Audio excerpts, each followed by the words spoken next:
2025 भर्तियों का वर्ष आज ही सुनिश्चित करें अपना सिलेक्शन और डाउनलोड करें तैयारी कर लो ऐप। नमस्कार, एजुकेशन नगरी की खास पेशकश एजुकेशन बुलेटिन में आपका स्वागत है। मैं हूं आपके साथ विनीत। तो चलिए रुक करते हैं शिक्षा जगत की तमाम बड़ी खबरों की ओर। राजस्थान कर्मचारी चयन बोर्ड ने अभ्यर्थियों की सुविधा के लिए अपनी आगामी भर्तियों में बड़ा बदलाव करने का निर्णय लिया है। अब परीक्षार्थियों को परीक्षा केंद्र के साथ उसका लोकेशन लिंक भी उपलब्ध करवाया जाएगा और इस लिंक के जरिए अभ्यर्थी जो है वो गूगल मैप या फिर अन्य नेविगेशन ऐप की मदद से आसानी से देख सकेंगे कि परीक्षा केंद्र कहाँ है और वहां पर कैसे पहुंचना है और कितनी जो दूरी है वो तय करनी है। बोर्ड की वेबसाइट पर सभी केंद्रों की सूची के साथ लोकेशन लिंक भी दिया जाएगा। बोर्ड के अध्यक्ष आलोक राज के अनुसार ये सुझाव स्वयं अभ्यर्थियों ने दिया था, जिसे गंभीरता से लेते हुए अब लागू कर दिया जा रहा है। इसके साथ ही बोर्ड ने एक और अहम बदलाव किया है। अब एकल पारी की परीक्षाएं सुबह 10 की बजाय 11 बजे से शुरू होगी और प्रवेश समय परीक्षा से 45 मिनट पहले तक ही रहने वाला है। राजस्थान में एक और चौंकाने वाला मामला सामने आया है, जहां स्वायत्त शासन विभाग ने सुप्रीम कोर्ट के साफ आदेश के बावजूद डिस्टेंस एजुकेशन से ली गई तकनीकी डिग्रियों के आधार पर 30 इंजीनियरों को प्रमोशन दे दी। सुप्रीम कोर्ट पहले ही 2005 के बाद की डिस्टेंस टेक्निकल डिग्रियों को अवैध घोषित कर चुका है, लेकिन यहाँ बीटेक और बीई जैसी डिग्रियां बिना किसी प्रयोगशाला या प्रैक्टिकल ट्रेनिंग के मान ली गई हैं। एक आरटीआई के जवाब में वकील यादवेंद्र सिंह जादौन को ये पूरी जानकारी मिली है। हैरानी की बात यह है कि कई इंजीनियरों ने एक ही दिन में 2-2 सेमेस्टर पास कर लिए, जो तकनीकी रूप से नामुमकिन है। ये वही संस्था है जिन्हें एआईसीटीई और यूजीसी पहले ही अमान्य घोषित कर चुका है, यानी कि ये टेक्निकल में डिस्टेंस नहीं करवा सकती। अब सवाल ये उठता है कि जब पंचायती राज विभाग ने ऐसे मामलों में प्रमोशन वापस ले लिए, तो स्वायत्त शासन विभाग ने ये फर्जी प्रमोशन क्यों दिए?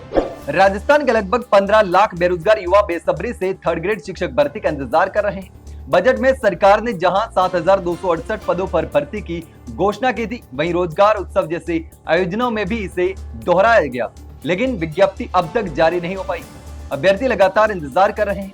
कोचिंग, रहना, खाना और पढ़ाई में हर महीने हजारों रुपए खर्च हो रहे हैं अभ्यर्थियों की जो तैयारी में लगे हुए हैं, लेकिन अभ्यर्थियों की अब उम्मीदें टूटने लगी है। बेरोजगारों ने हाल ही में शिक्षा मंत्री मदन दिलावर से मिलकर ज्ञापन भी सौंपा था, जिन्होंने मुख्यमंत्री तक बात पहुंचाने का भरोसा भी दिया, लेकिन प्रक्रिया अभी भी ठप है। भर्ती में देरी के पीछे 2 प्रमुख कारण बताए जा रहे हैं: पद बढ़ोतरी पर उलझन और रिक्तियों का अस्थिर गणित। सरकार पर दबाव है कि पदों की संख्या 7,268 से बढ़ाकर 20,000 कम से कम की जाए, लेकिन इसके लिए वित्त विभाग की स्वीकृति जरूरी है।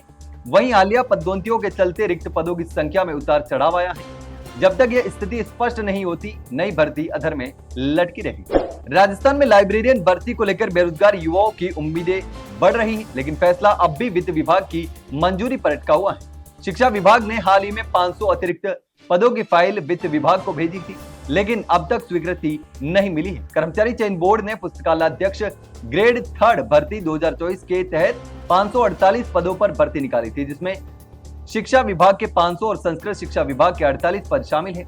27 जुलाई 2025 को इस भर्ती की परीक्षा भी हो चुकी है। परीक्षा से पहले सरकार ने 50% पद बढ़ाने का आश्वासन दिया था, लेकिन अब तक पदों की संख्या नहीं बढ़ाई गई। राजस्थान बेरोजगार यूनियन के प्रदेश अध्यक्ष हनुमान किसान और रविंद्र चौधरी ने भी बताया कि शाला दर्पण पोर्टल के अनुसार 1308 लाइब्रेरियन पद खाली हैं। ऐसे में सरकार को चाहिए कि जल्दी से जल्दी इन 500 पदों को स्वीकृति देकर भर्ती में पद बढ़ाई जाए, जिससे अधिक उम्मीदवारों को मौका मिल सके।